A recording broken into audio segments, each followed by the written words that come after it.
7,375 pounds, a Starcraft 25 RLS just came in on trade here at Haylet RV of Coldwater, Michigan. Not used a great deal, towed further than it was ever really used, really. When they camp, they like to really get away, and that's sort of what they did here, is they swapped this out for Big Montana so they could really get away. Overall, looks to be well kept. Just a titch over 28 feet, tip to tail, 7,375 pounds. If I remember right, the hitch weight was just under 1,400 pounds, so provided you have the proper payload package, half-ton towable, and with that shorter length, easy towing, easy parking. In addition to the shorter length and reduced weight giving this a very travel-friendly nature, the fact that you can basically access nearly everything with the slide closed is certainly another of the big feathers in the cap for this camper. You can walk around the back of that slide, you can get to everything there. Really, other than a couple little mini cabinets and maybe the TV itself around the entertainment center, there's just not a whole lot here that you can't access in transit. This is a very, very travel functional camper.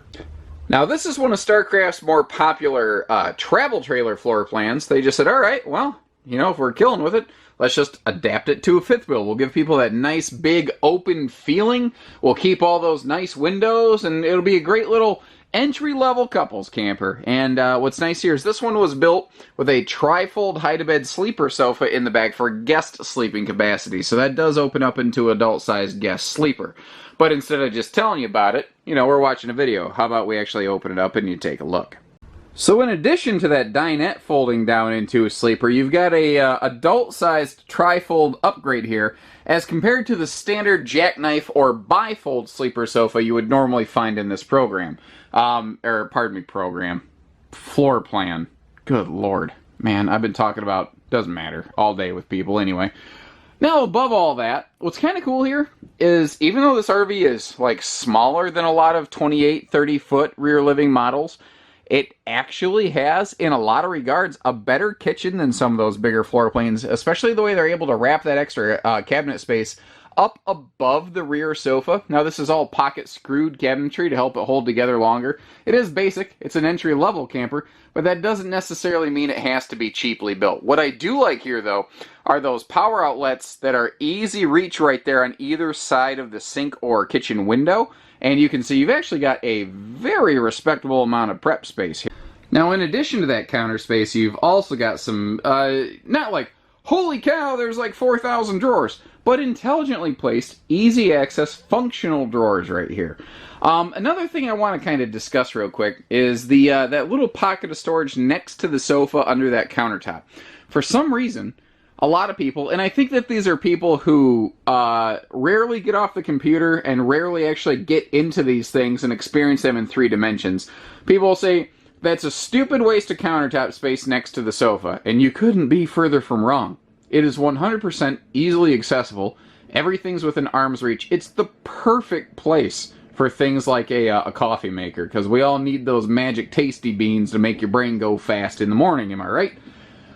Anyway. As we turn around here, one thing I do want to kind of also point out is right next to the entry door beside this 8 cubic foot fridge freezer, which is larger than you normally get in a travel trailer, which is nice. So you're getting a bigger fridge here in this fifth wheel because they had more ceiling room to play with, basically. You've got this like extra pantry space to the left of that fridge right when you walk in the door. It's at a kind of funky spot for me to try to take good still photos of it, and that's one of the reasons I like to put these videos together, is to show you those extra things. Now, down there, you see the step that takes you to the upper deck.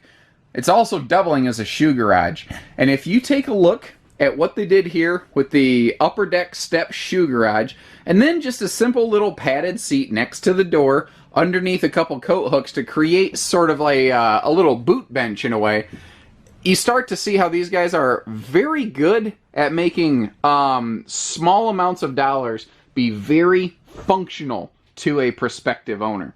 Now, we'll come to the entertainment center in just a minute. We do have storage below these benches. There is a power outlet down there below them, too, which is handy for a whole bunch of different reasons.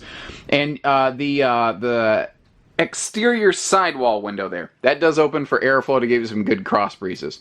Now the entertainment center here is on the corner of Boardwalk and Park Place. It's very easy to see the entertainment in this model. But another thing that is very difficult for still photos to capture is not just the entry area pantry, but also the storage behind the entertainment center. And this right here is one of the variants. As we start to move forward from this point, this is where the fifth wheel version of this floor plan really varies in stark contrast from the travel trailer version. Now, this whole hallway, this is very classic. Actually, this upper deck is one of the most classic fifth wheel upper decks I've seen in a long time in a fairly modern travel trailer. But part of the reason is it just works. So first, we're going to take a peek up here in the bedroom. We'll come back to all that storage. It's simple, but it's effective. You know, it does what it needs to. It doesn't do any more than it needs to. What I do like are those dual side stands with those outlets. And if you notice, there's even drawers in those dual side stands to make that very, like personal space storage friendly. Your little personal socks, underwear, things like that. You've got spots for them. Now over here, the bathroom is thankfully a little bit more of a modern design. Porcelain foot flush stool.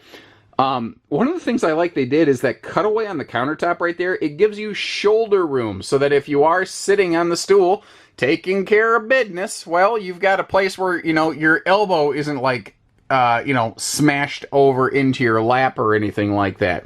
Now, the shower here, with this being in the kind of almost a middle deck, this is almost a classic middle deck bathroom. Just with some modern updated features. It means that there is a decent amount of headroom in here. But what's helping us create the hallway, right apart from this bathroom, is this huge closet and dresser array. So a lot of people are going to look at this and they're going to say, yeah, but there's no slide upstairs. Well, in this size and category fifth wheel, your slide out usually gives you a small closet. This has at least double, if not more, closet and dresser space than most fifth wheels in this class and category are going to have. And since it's in the body of the RV instead of a slide out, it means that it is lighter weight, it's less money, there's less mechanical items, there's just less to have to deal with. So, you know, it's actually kind of unfortunate more brands don't use an awesome closet feature like this because it's ultra effective. Had a quick opportunity. Thought, hey, why not? Let's pop open the awning. We'll take a look here. And my notes indicated, and it appears to be confirmed, the notes said, did not really use awning. Well, that certainly appears to be the case. It is about as light, bright, and white down here as the day it was made. Good little look at that LED light strip there. Now, what's kind of cool about the light strip under it is it's actually in a C channel that sort of kind of swings out, pivots out, and directs out a little bit when the awning opens so that it's always facing your campsite. A lot of other good things to be had out here. The first one that I noticed is just the cubic foot of space in this pass-through compartment. It's not extremely tall, but that's kind of one of those things where tall storage looks pretty, looks impressive. Wide storage is actually where you get the majority of your function. So having a big wide capacity space like that under the bed deck is great. Plenty of room for a little portable solar panel should you choose to use that side mount point there. We do have a easy tilt power awning with LED lighting, painted nose cap. And another thing that they do on these Starcrafts is they'll actually put diamond plate under the gooseneck against that front bulkhead wall. So if your vehicle does fling a stone or two, hey, no sweat, no big deal. Power front jacks do all the heavy lifting for you. Then you just drop the rear stabilizers to keep it steady. And especially a short model like this, you don't get that seasick rocking and rolling kind of thing at your destination.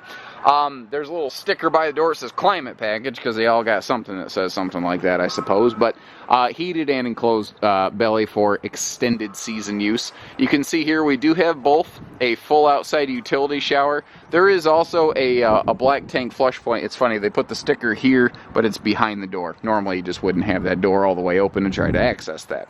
Tires look good, aluminum wheels, no irregular wear patterns. camper's clean. I mean, if you notice from that nose cap, I mean, they kept this thing clean. You've also got lots of windows here, all UV tinted to help keep the sun out of the camper, as well as nosy neighbors. But in doing so, in keeping the sun out of the RV, you'll also basically prevent furniture fade. It's backup camera ready, full walk-on roof with just a great weight rating on these. As a sister to a Jayco product, they have a nearly, not identical, but nearly identical roof structure. Really, in terms of construction, the only way this differs from a Jayco is that it'll have OSB roof floor decking instead of plywood. Now you can see here, they added and this looks to be aftermarket, they added a a towing hitch and a 4-way wiring plug, which is a pretty darn cool thing, especially in a small model like this. If you're looking for something to do some recreational doubles towing, like put a boat behind it or a small enclosed trailer, this is an awesome opportunity for we've already got people checking it out. The people who traded this off pulled away like 2 minutes ago. You're fine, you ain't bothering me. Don't let me spook you. Sorry about that, didn't mean to shout at you folks on the camera, but folks that just towed away their new Montana, I mean, they just towed away with it. Anyway, we have a grill hookup back here on the rear bumper, so if you are looking to do some chilling and grilling, you got a perfect little space for it. Overall, late model, well kept. It's late model enough, you might still be able to get same as new RV financing on something like this, which is a pretty cool feature. Short of that, guys, any other questions I haven't already answered for you, or if I've generated more questions, give us a call, 800-256-5196, Haylet RV of Coldwater, Michigan. Take care, stay safe, have fun, and happy camping, everyone.